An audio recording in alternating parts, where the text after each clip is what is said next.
General Yahya ने मार्च 1969 में सदर अयूब खान को इस्तीफा देने पर मजबूर किया और चीफ मार्शल एडमिनिस्ट्रेटर बन गए। अब जनरल याहिया एक ही वक्त में पाकिस्तान के सदर, चीफ ऑफ आर्मी स्टाफ और चीफ मार्शल एडमिनिस्ट्रेटर थे।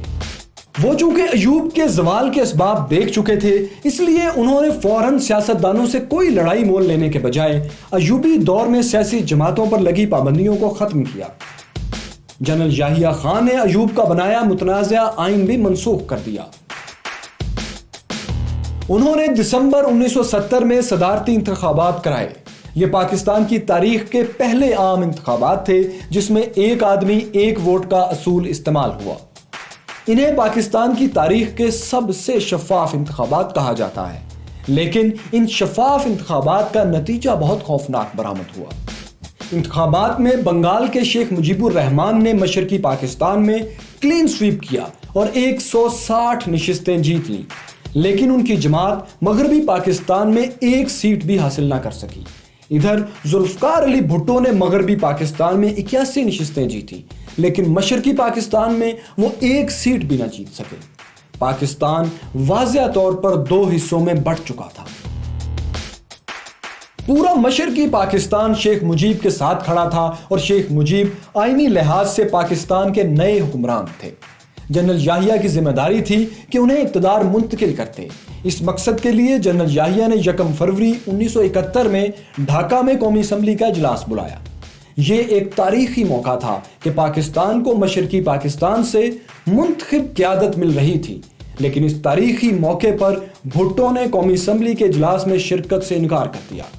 न सिर्फ उन्होंने शिरकत से इनकार किया, बल्कि उन्होंने अपने नुमाइंदों को भी धमकी दी कि जो कौमी असम्बली के इजलास में जाएगा वो उसकी टांगें तोड़ देंगे।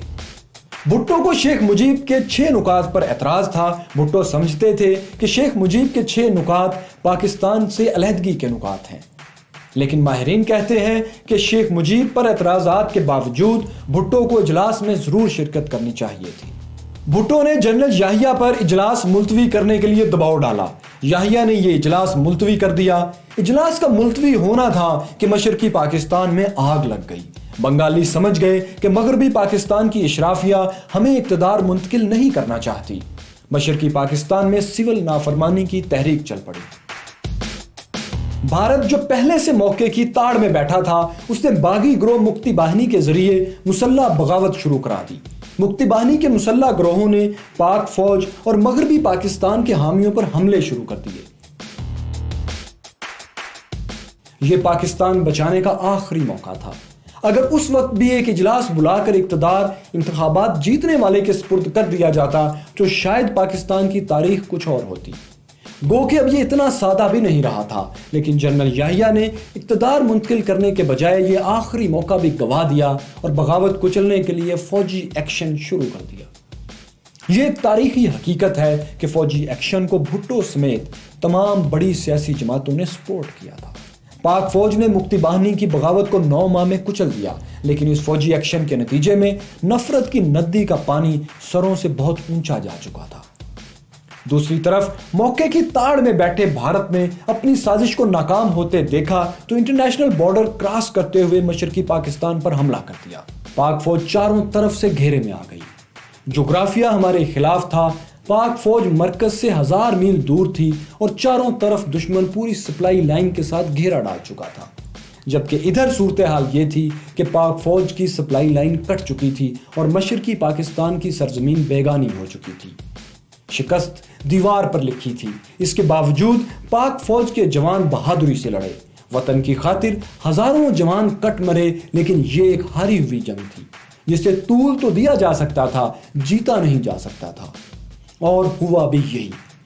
पाकिस्तान को अपनी तारीख की सबसे शर्मनाक शिकस्त का सामना करना पड़ा और 90,000 पाकिस्तानी फौजी भारत के कैदी बन गए। मुल्क टूट चुका था और पाकिस्तान मशरकी और मगरबी के बजाय सिर्फ पाकिस्तान रह गया था। गो के मुल्क तोड़ने का जिम्मेदार कोई एक फर्द नहीं हो सकता, इसके पीछे सैकड़ों अवामिल होते हैं। लेकिन अगर यह देखना हो कि आखिरी वक्त में वो कौन सा शख्स था जो पाकिस्तान को बचा सकता था लेकिन उसने नहीं बचाया, तो उसका नाम है जनरल याहिया। जनरल याहिया इसलिए कि उनकी बतौर सदर और चीफ मार्शल एडमिनिस्ट्रेटर ये जिम्मेदारी थी कि इक़्तिदार सबसे ज्यादा वोट लेने वाले को ईमानदारी से मुंतकिल करते, लेकिन उन्होंने ऐसा नहीं किया। लेकिन इसका यह मतलब हरगिज नहीं कि पाकिस्तान तोड़ने के तन्हा जिम्मेदार जनरल याहिया थे, क्योंकि वक्त करता है परवरिश बरसों, हादसा एकदम नहीं होता। सानह मशरकी पाकिस्तान के साथ ही जनरल याहिया के इक़्तिदार का सूरज भी गरूब हो गया। जनरल याहिया ने जुल्फकार अली भुट्टो को एक कागज की तहरीर के जरिए इक़्तिदार मुंतकिल कर दिया। भुट्टो चीफ मार्शल एडमिनिस्ट्रेटर और दस्तूर साज असम्बली के सरबराह बन गए। उन्होंने इक़्तिदार संभाला और जनरल याहिया को नजरबंद कर दिया। बाकी जिंदगी में जनरल याहिया ज्यादातर नजरबंद ही रहे। भुट्टो की फांसी के 1 साल बाद सकूत ढाका का यह अहम तरीन किरदार इंतकाल कर गया। उधर पाकिस्तान से अलग होने वाले बांग्लादेश में एक के बाद एक फौजी बगावत जन्म लेती रही, यहां तक कि अलहदगी के सिर्फ 4 साल बाद ढाका में शेख मुजीब को नौजवान फौजी अफसरों ने घर में घुसकर कत्ल कर दिया। यूं सिर्फ 10 साल के अंदर अंदर सकूत ढाका के तीनों अहम किरदार भुट्टो, शेख मुजीब और जनरल याहिया मौत की वादी में जा सोए। पाकिस्तान में साने की वजूहात जानने के लिए कमीशन बनाया गया। इस कमीशन के सरबराह बंगाल से ताल्लुक रखने वाले चीफ जस्टिस हमूदुर रहमान थे। इस कमीशन ने सकूत ढाका पर तफसीली रिपोर्ट तैयार की। इस रिपोर्ट में जिम्मेदारों का तयन भी किया गया और सकूत ढाका के अवामिल भी लिखे गए। ये रिपोर्ट भुट्टो के दौर में मुकम्मल हो गई थी, लेकिन चंद मसलहतों के पेश नजर उन्होंने इसे शाया नहीं किया। वो दिन और आज का दिन ये रिपोर्ट कभी सामने ना आ सकी। इसके कुछ हिस्से भारत में तो शाया हुए, लेकिन पाकिस्तान में इसे कभी पब्लिक नहीं किया गया। पाकिस्तान की कहानी जारी है। जुल्फकार अली भुट्टो ने भारत पर वो क्या दबाव डाला था कि इंडिया 90,000 फौजी आजाद करने पर मजबूर हो गया। जनरल ज़ियाउल हक किस तरह एक और मार्शाला लगाने में कामयाब हुए। ये जानने के लिए अगली किस्त देखिए और देखो सुनो जानो को सब्सक्राइब कीजिए। अगर आपको ये वीडियो